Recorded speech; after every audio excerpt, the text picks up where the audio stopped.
Glórias a Deus, paz seja convosco. Amém. Aleluia. Semana passada começamos a chorar. Só maluco nessa igreja. O pastor falou que tem que chorar. Bem-aventurados que choram. Fazer um breve resumo da aula da semana passada. Nós iniciamos nessa bem-aventurança que está em Mateus capítulo 5, verso 4, que diz: bem-aventurados os que choram, porque eles serão consolados. Como um resumo que eu fiz antes do intervalo, vou fazer bem rapidinho. Se você quiser ver na íntegra, está lá na internet gratuitamente, você pode ouvir, baixar, copiar, entregar, dizer que foi você, não tem problema nenhum não. Tá? Como falava o meu pastor lá de São Paulo, a palavra é de Deus, a gente não tem direito a cobrar, comercializar e fazer coisa nenhuma. Está lá disponível para você à vontade. Tá? Essa, tal como a primeira das bem-aventuranças, destaca-se de imediato, caracterizando o crente como alguém inteiramente diferente daquele que pertence a esse mundo. Realidade, essa palavra é para crente, e aí quando você vê uma bem-aventurança, você vê que nós como cristãos não temos nada a ver com o que as pessoas fazem. O mundo considera tal declaração como ridícula. Felizes são aqueles que não choram, não que choram. Eu estou longe disso. O pastor está amarrado, esse negócio de chorar, eu não quero chorar não. Não, nada de chorar, o negócio é ser feliz. Como diz o nosso Pão de Açúcar, você tem que ser feliz. Aí você enche a sua pança de chocolate, você enche a pança de uma série de coisas e você tem que ser feliz. Você não tem dinheiro, você vai lá e compra uma televisão zona de 30 mil reais, de 10 mil reais, você fica endividado até a cabeça, mas você é feliz. Mulheres com os guarda-roupas lotados, 3, 4 portas de roupa, o que importa é ser feliz. Vamos ser felizes. Não adianta. Você não tem que falar, né? Quem tem que convencer é o Espírito, não é o pastor. Tá? Aquilo que o mundo mais procura, pelo contrário, é evitar a necessidade de chorar. Toda a organização do mundo, toda a estrutura, tudo que é criado é para você sorrir. Tem muito mais filmes de alegria, muito mais filmes de comédia romântica, muito mais filmes de do que filme de tristeza.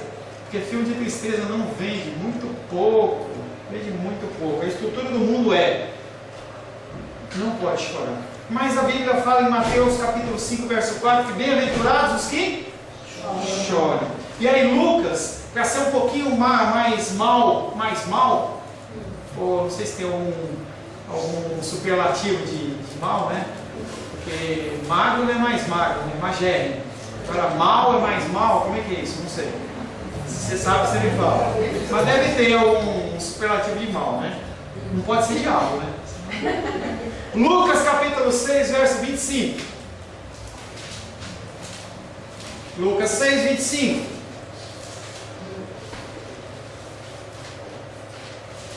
Lê para mim, Rosário, por gentileza.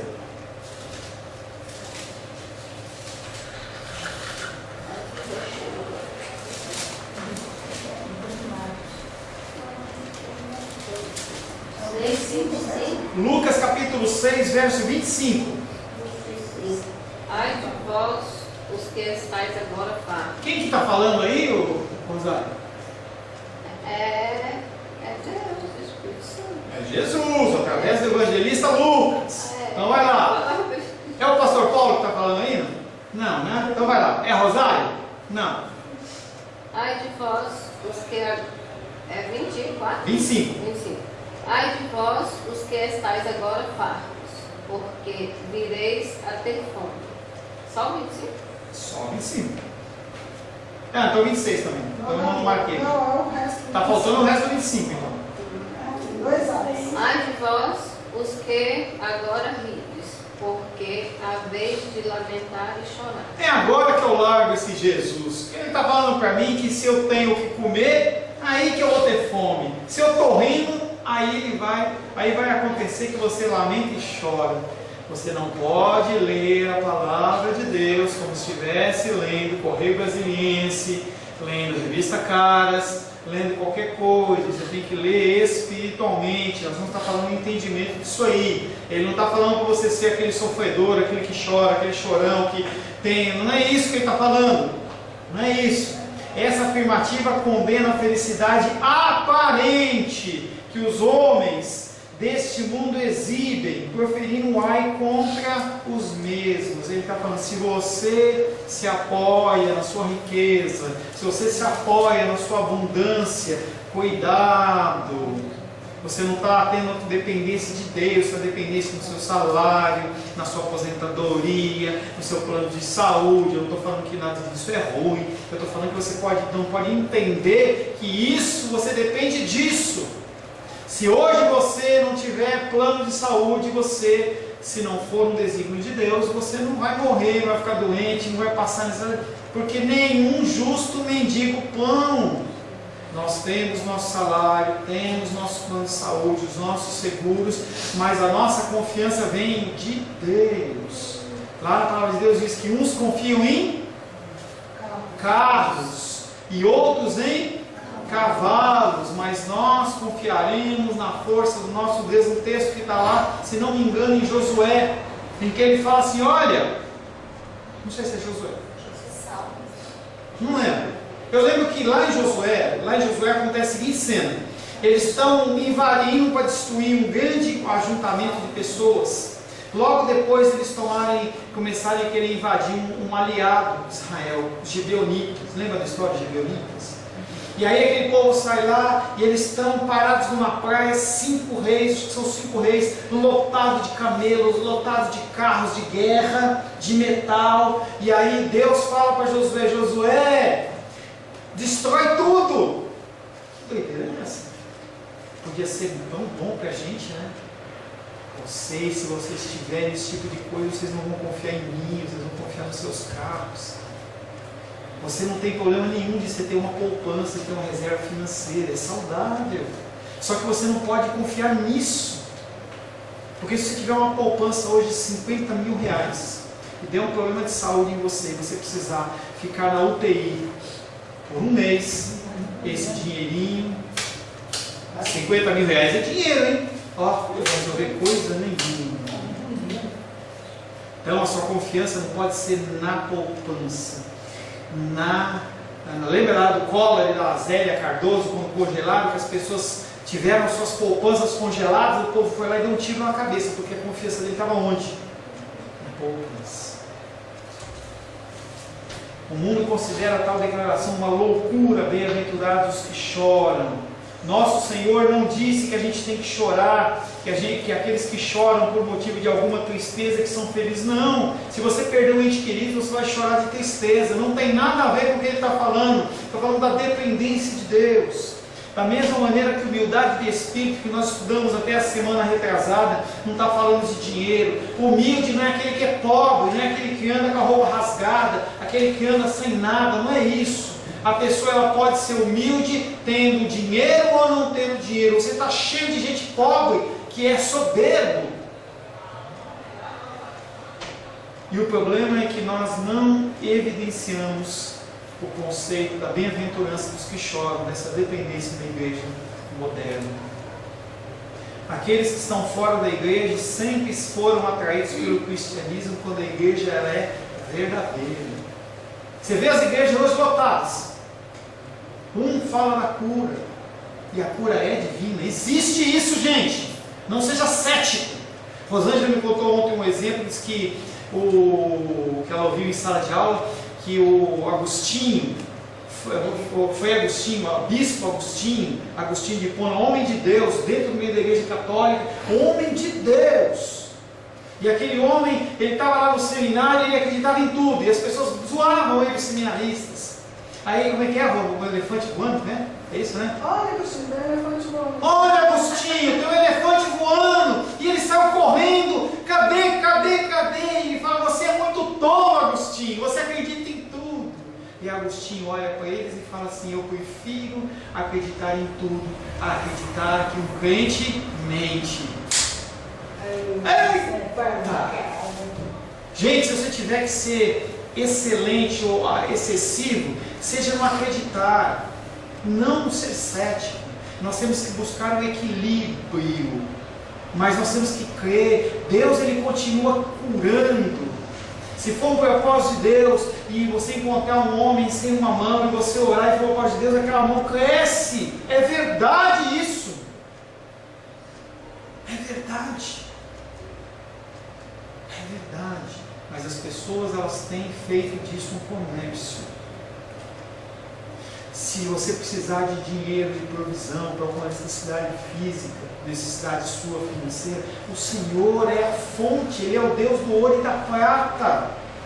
Deus, Ele faz você prosperar, Ele abre porta onde não tem porta, Ele faz multiplicar o pão, é bíblico. Você não morre de fome, você vai lá e deixa aquele pão com preço na geladeira, tira metade, vai lá e come, quando você volta dá o pão inteiro, é bíblico, é milagre isso aí. É lógico que é uma forma sobrenatural, mas existe. E o povo faz disso um comércio. As igrejas, elas estão lotadas, não para apresentar o Deus da graça e da misericórdia e do sobrenatural, mas para apresentar as bênçãos, e as pessoas não vão atrás de Deus, não atrás das bênçãos. Está errado. Deus, Ele não é condicionado ao que você quer, ao que você não quer. Estava no Face lá, mostrando a figura do Padre Marcelo Rossi, que era aquele lutador de jiu-jitsu fortão, e aí eu vi a foto dele, tá, pesa uns 30 quilos, 40 quilos. Pois é, tem depressão. E aí a pessoa falava assim, ore determinando a cura dele. Eu falei, determinando o quê? Quem sou eu? Deus, tem misericórdia daquele homem. Ele é tão passível da tua graça, da tua misericórdia como eu. Na igreja moderna, as pessoas, elas não querem sofrer, não querem chorar, não querem ser dependentes de Deus. Não estou dizendo que é fácil, gente. Você está numa luta, numa dificuldade, você conseguir ver a luz do Senhor, é apenas através do Espírito Santo de Deus.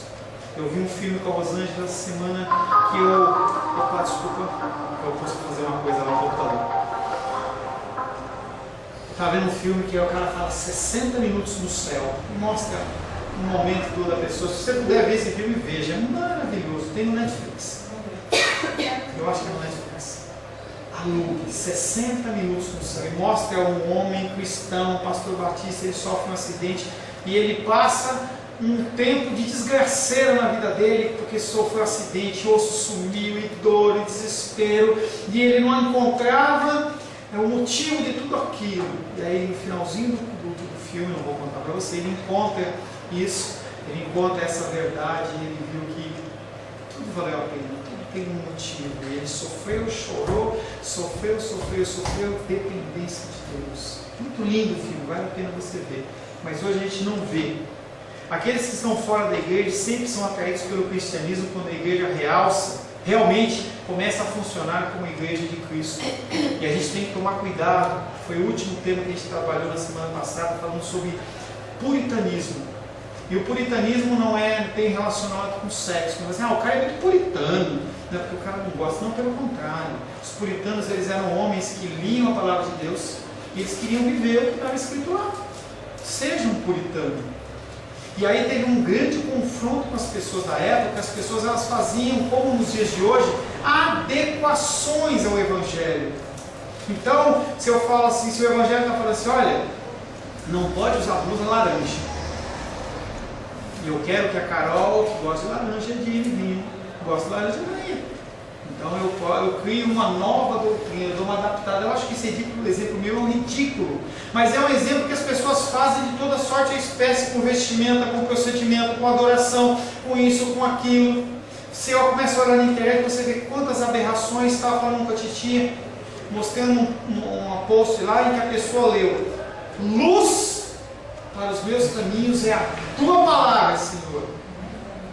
E aí o cara pegou uma igreja grande, ele colocou umas 30, 40, 50 Bíblias abertas, em que todos os membros naquela campanha tinham que andar em cima da Bíblia, porque aí você anda na palavra de Deus. Cada vez as pessoas inventam mais. Pessoas são atraídas por coisas falsas, mas as pessoas que são de Deus, são aquelas que a gente falou da fé sobrenatural de Deus, elas não conseguem ficar no lugar desse. Ou se estão lá, estão como instrumentos do Senhor, porque também há essa possibilidade. As pessoas, elas começam a buscar lugares em que a palavra de Deus, ela é pregada na sua essência, e elas aprendem. em que eu não vou aqui falar que você vai ser feliz, que vai dar tudo certo e tal. Não, eu estou falando o que a Bíblia está dizendo, que às vezes o discurso ele é duro. A Diane escreveu lá no negócio lá no Zap: pastor, que palavra dura, né? Ui, ui, ui, ai, ai, ai. Entendeu? É tão legal falar assim: você vai ser feliz, você vai dar tudo certo, amanhã vai ser melhor. Olha, tá vendo essa enfermidade que você tem? Nossa, quando você estiver fazendo essa quimioterapia, todo mundo tem jogo, menos você. E a pessoa fica toda contente. Quando chega na segunda-feira, na realidade, ela fala assim: não é nada disso. Às vezes é, e às vezes não é. Essa é a verdade.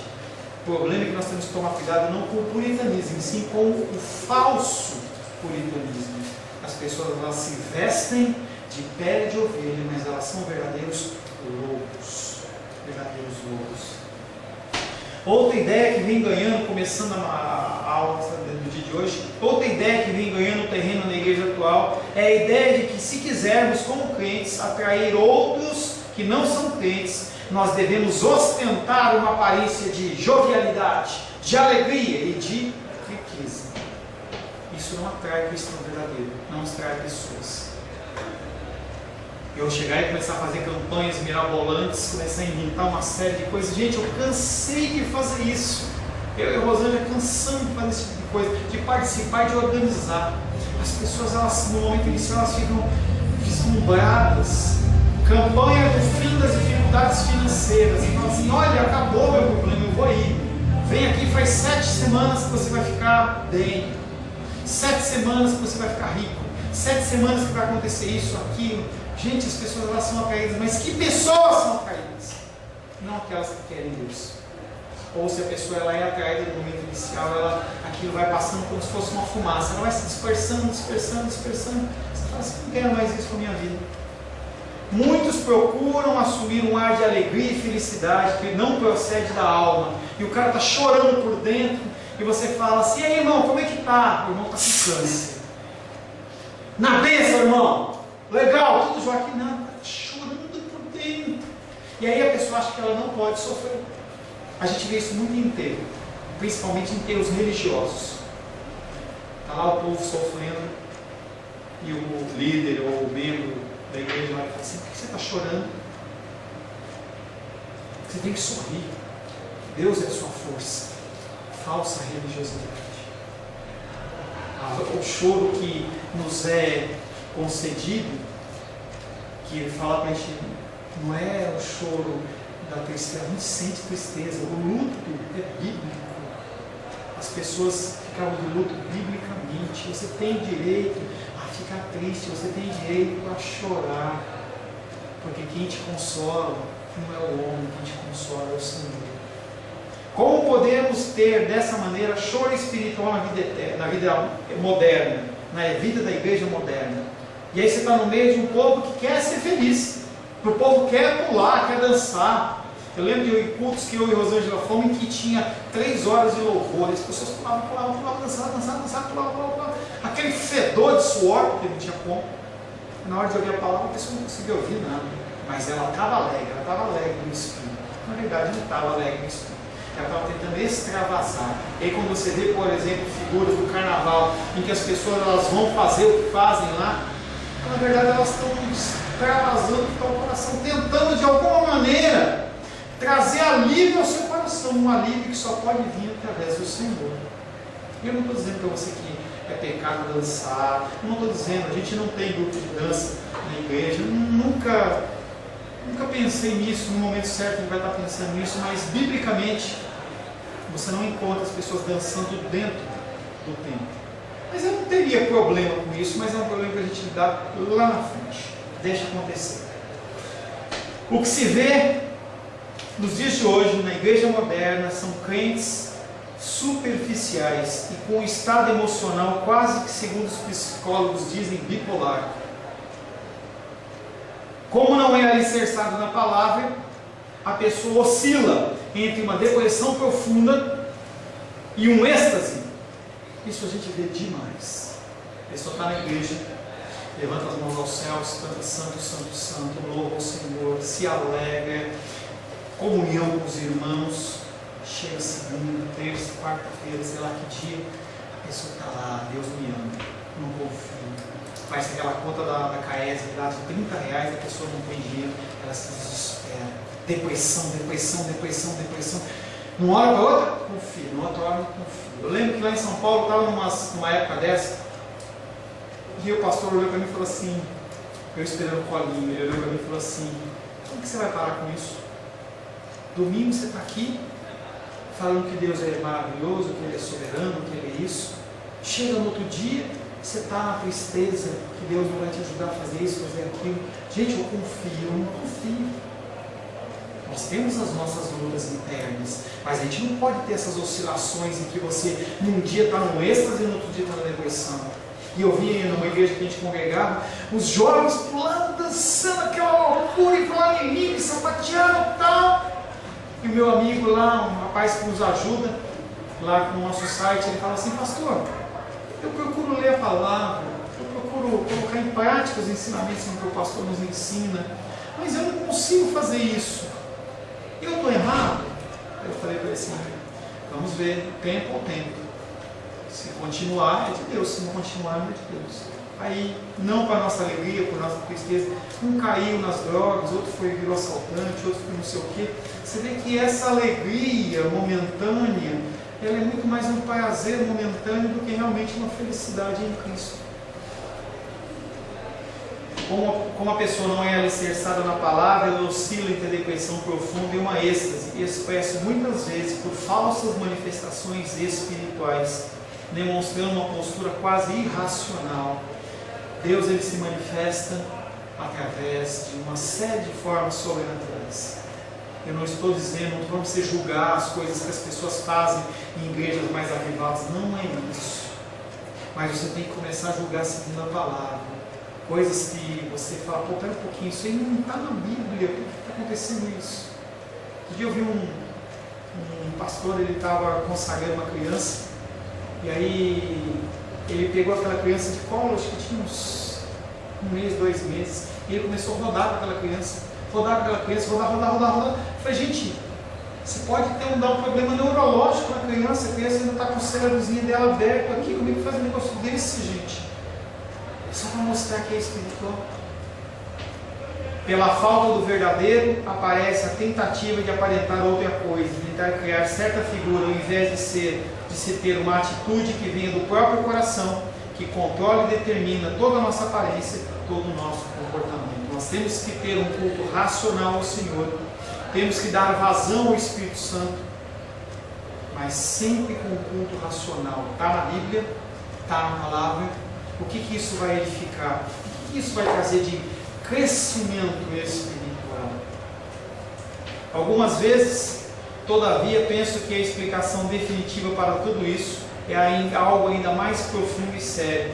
Não posso evitar a sensação de que a explicação final para o estado da igreja moderna, a igreja dos dias de hoje, é um defeituoso senso de pecado, bem como uma distorcida doutrina do pecado. As pessoas não sabem o que é certo e o que é errado, segundo a palavra de Deus. Paralelamente a isso, há o fracasso de não se compreender corretamente a natureza da alegria cristã. Como é ser feliz em Cristo? É possível? É possível. Tanto é possível que o Senhor ele nos chama a sermos felizes nele. Diante dessas posturas encontramos aí o duplo erro. Não há mais aquela real e profunda convicção de pecado. E de outra forma, de outra parte, também manifesta-se o conceito superficial de júbilo. Então, de um lado não se fala de pecado. As pessoas não sabem o que é pecado. De outro lado, como não tem o alicerce da palavra, se vende fórmulas quase que mágicas para você ser feliz. Você tem que sentir aquele arrepio, você tem que se sentir tocado, você tem que ser emocionalmente tocado, senão a palavra não foi abençoada, ela não foi ungida. Precisamos ser humildes de espírito antes de começarmos a sermos cheios do Espírito Santo. É necessário que a convicção de pecado anteceda a conversão, pois o real senso do pecado precisa manifestar-se antes que haja real alegria na salvação. A essência do Evangelho é você saber que você é pecador e que através do sacrifício de Jesus Cristo na cruz do Calvário você é salvo. Bem-aventurados os que choram. Você, perante Deus, perante a palavra, você é confrontado segundo aquilo que você é, perante aquele Deus em que você está perante Ele, e você fala assim: eu sou um miserável, a figura de Isaías, miserável homem que sou, vou morrer, estou perante Deus Santo, meus lábios são impuros, o povo que está à minha volta são também impuros, e os meus olhos viram o Rei. Precisamos ser humildes. Inúmeras são as pessoas que estão na igreja e passam a vida inteira procurando encontrar a alegria cristã. Elas afirmam que elas fariam de tudo para serem alegres, para serem felizes em Cristo. Elas não apreciam a doutrina bíblica do pecado, a repelem intensamente e levantam objeções contra a pregação da mesma. Elas querem alegria, independente da convicção do pecado. Não quero ser convencido do que eu estou errado, eu quero ser feliz. Grandes pessoas caíram porque elas optaram pela felicidade momentânea, que chama-se prazer. Felicidade momentânea que é alicerçada no pecado, ao invés de alicerçados na palavra. Mas isso é algo simplesmente impossível. Tal coisa jamais poderá tornar-se realidade, que as pessoas falam. Aqueles que tiverem de converter-se, se tornando verdadeiramente felizes e bem-aventurados, são aqueles que, antes de tudo, choram. Se você quer ser realmente um crente feliz em Cristo, você tem que chorar. Não chorar no sentido da tristeza pelas situações que você passa, e sim chorar pela convicção do seu pecado perante um Deus santo. Esse é o choro. Não é porque você ora muito, não é porque você lê muito, não é porque você vem muito à igreja, mas porque Deus ele é gracioso. Não é porque você é melhor, não é porque você é melhor que os outros, mas porque Deus ele age com misericórdia na sua vida. Bem-aventurados são os que choram. A convicção é uma medida preliminar e essencial a fim de que haja uma verdadeira conversão da sua alma. Se você não entender quem você é, você vai continuar não sendo convertido, você vai continuar sendo um religioso. É um texto que nós já lemos, em que Jesus Cristo fala para eles: nem todos que nascem em Israel são israelitas. Nem todos aqueles que congregam numa igreja cristã evangélica são cristãos. Nem todos aqueles que foram batizados e confessaram Jesus, eles são salvos. Porque a verdadeira convicção do pecado é através de uma conversão interna da alma. Exteriormente, aquela pessoa pode passar por todos os procedimentos religiosos e continuar com o coração de pedra. Nunca foi mudado. Só descobriremos a resposta exata quando examinarmos o ensino do Novo Testamento no que diz respeito sobre aqueles que choram. Vamos começar, por exemplo, pelo próprio Senhor Jesus. As Escrituras ensinam que na qualidade de cristãos estamos sendo moldados segundo a imagem e o padrão do próprio Senhor Jesus Cristo. Crente, ele é aquele que se assemelha a Jesus. Cristão é aquele que se assemelha a Cristo. Se você se diz um discípulo de Cristo, você tem que viver como Cristo. Romanos capítulo 8, verso 29.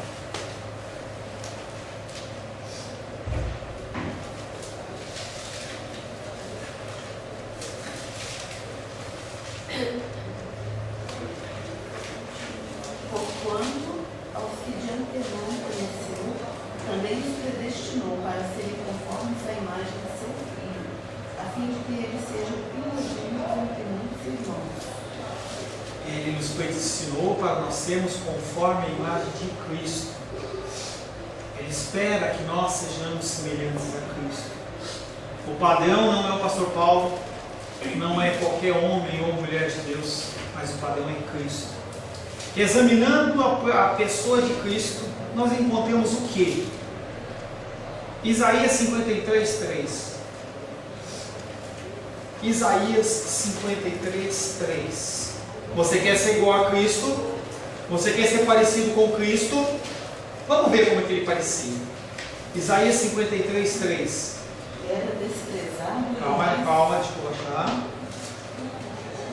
Isaías 53, 3. Pode ler. Era desprezado e o mais rejeitado entre os homens, homem de dores e que sabe o que é padecer. E como um de quem os homens escondem o rosto, era desprezado, e dele não fizemos nada.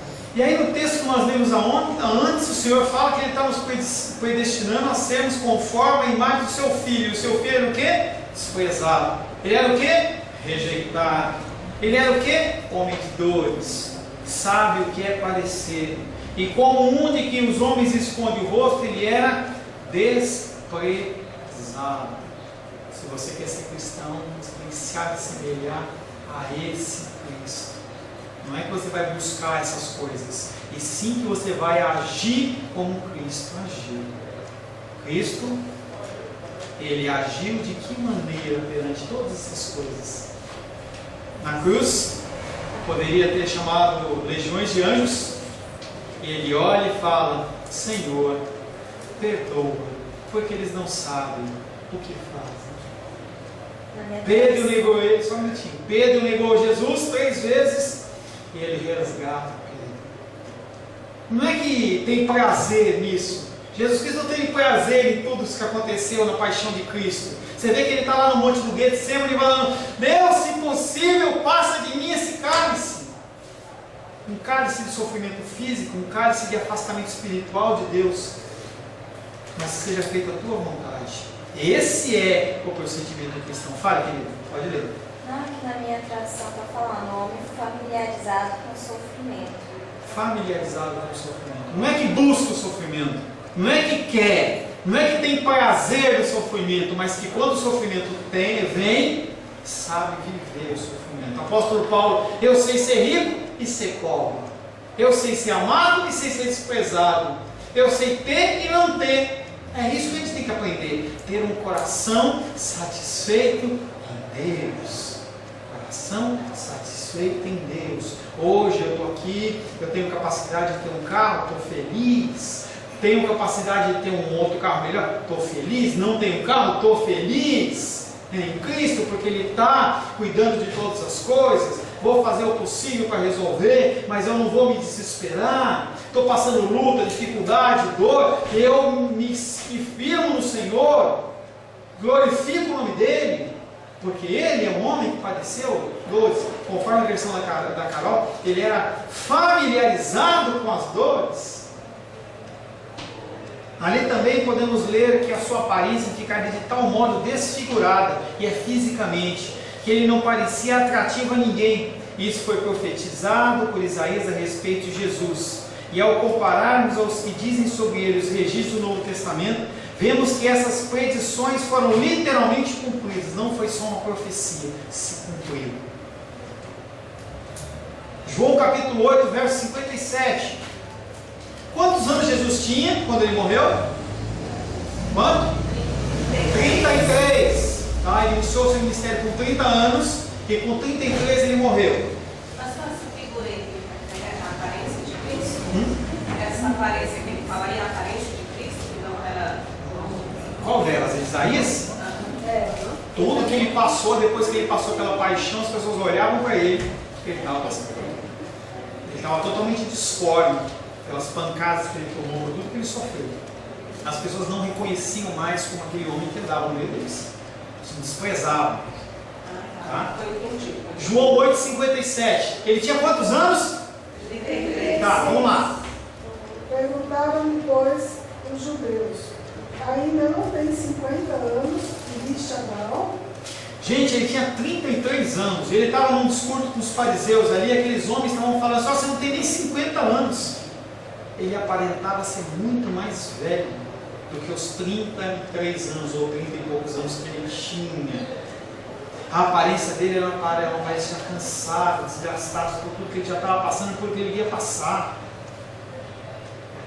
Mas era o quê? As pessoas olharam para ele e falaram: ainda que não tem 50 anos e viste Abraão, Dentro do contexto do texto, ele estava discutindo e falando que ele tinha visto Abraão. Podia falar para ele, você não tem nem 30 anos ainda, você não tem nem 40 anos, por que falou 50 anos? É aquela brincadeira, quantos anos você me dá? A pessoa olha para você e fala assim, você tem cara de 30 anos, você tem cara de 40 anos, você tem cara de 50 anos. Eles olharam para aquele homem e falaram assim, esse homem não tem 50 anos, mas está beirando. Eles não falaram que ele era jovem, que ele tinha um pouco menos de idade. João 11:35.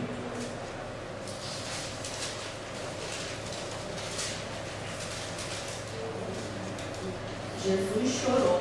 Tá? Dentro do evento de Lázaro, Jesus Cristo chorou. Jesus Cristo não chorou porque todo mundo estava chorando.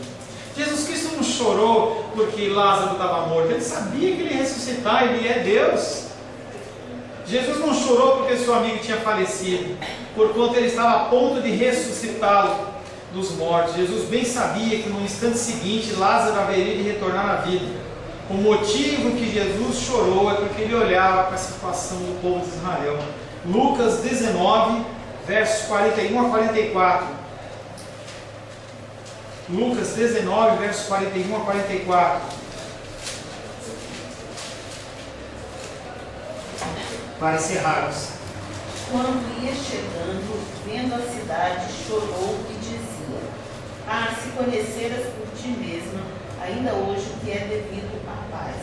Mas isto está agora oculto aos teus olhos. Pois sobre ti virão dias em que os seus inimigos te cercarão de trincheiras e por todos os lados te apertarão o cerco e te arrasarão e os seus filhos dentro de ti. Não deixarão em ti pedra sobre pedra, porque não reconheceste a oportunidade da tua visitação. Jesus Cristo, ele chorava pela situação das pessoas, pela incredulidade das pessoas, porque as pessoas elas tinham acesso a coisas e elas simplesmente passavam por cima. Esse é o quadro que os evangelhos nos fornecem sobre Jesus, e espera que nós sejamos não iguais, que nós não vamos conseguir ser, mas semelhantes a Ele, que a gente possa olhar para a situação do nosso Brasil e chorar, porque esse povo não tem Deus. Que a gente possa olhar para a situação dos nossos familiares que não tem Deus e chorar. Que a gente possa olhar para a nossa situação perante esse Deus Santo e chorar. Senhor, em nome de Jesus, queremos que o Senhor nos ensine, que nós possamos, Pai, aprender a chorar. Que nós possamos olhar primeiramente para a nossa condição pecadora, nossa condição pecaminosa, perante o Senhor que é santo. Que nós possamos, Pai, em nome de Jesus, mudar, nos consertar. Que nós possamos olhar para aquilo, para o nosso Brasil, para o nosso mundo, para os nossos familiares e chorar, Pai querido, clamando ao Senhor, que o Senhor possa alcançá-los com a mesma misericórdia que o Senhor nos alcançou. Afasta de nós, Pai, toda soberba. Afasta de nós, Pai querido, todo o falso puritanismo, falsa religiosidade. Que nós possamos ser cristãos, Pai querido, segundo o Teu querer e segundo a Tua vontade, Pai. Em nome de Jesus. Amém. A paz seja convosco. Meu nome é Paulo César. Eu sou pastor da Igreja Cristã Semente de Vida, aqui em Brasília, Distrito Federal. Me alegro que a palavra tenha te alcançado. A palavra faz isso. Ela alcança as pessoas aonde quer que elas estejam. E você foi agraciado com esta palavra. Não que eu tenha nada especial a te dizer. A palavra ela é suficiente e ela usa quem ela quer. E eu me alegro por ter sido um canal para poder te abençoar. Mas eu quero te dizer que não basta você ser um ouvinte. Não basta ser uma pessoa que se alegra quando você ouve a palavra de Deus. A vida ela é feita de decisões. Se você está ouvindo essa palavra hoje, eu creio que o Espírito Santo tem um propósito especial com você. Muito mais do que prosperidade, muito mais do que uma cura física, uma cura emocional ou espiritual, Ele quer te alcançar para a vida eterna.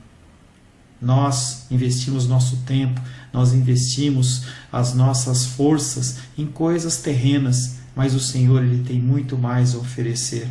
Ele tem sim para você a cura, Ele tem sim para você a prosperidade, mas Ele tem muito mais que isso.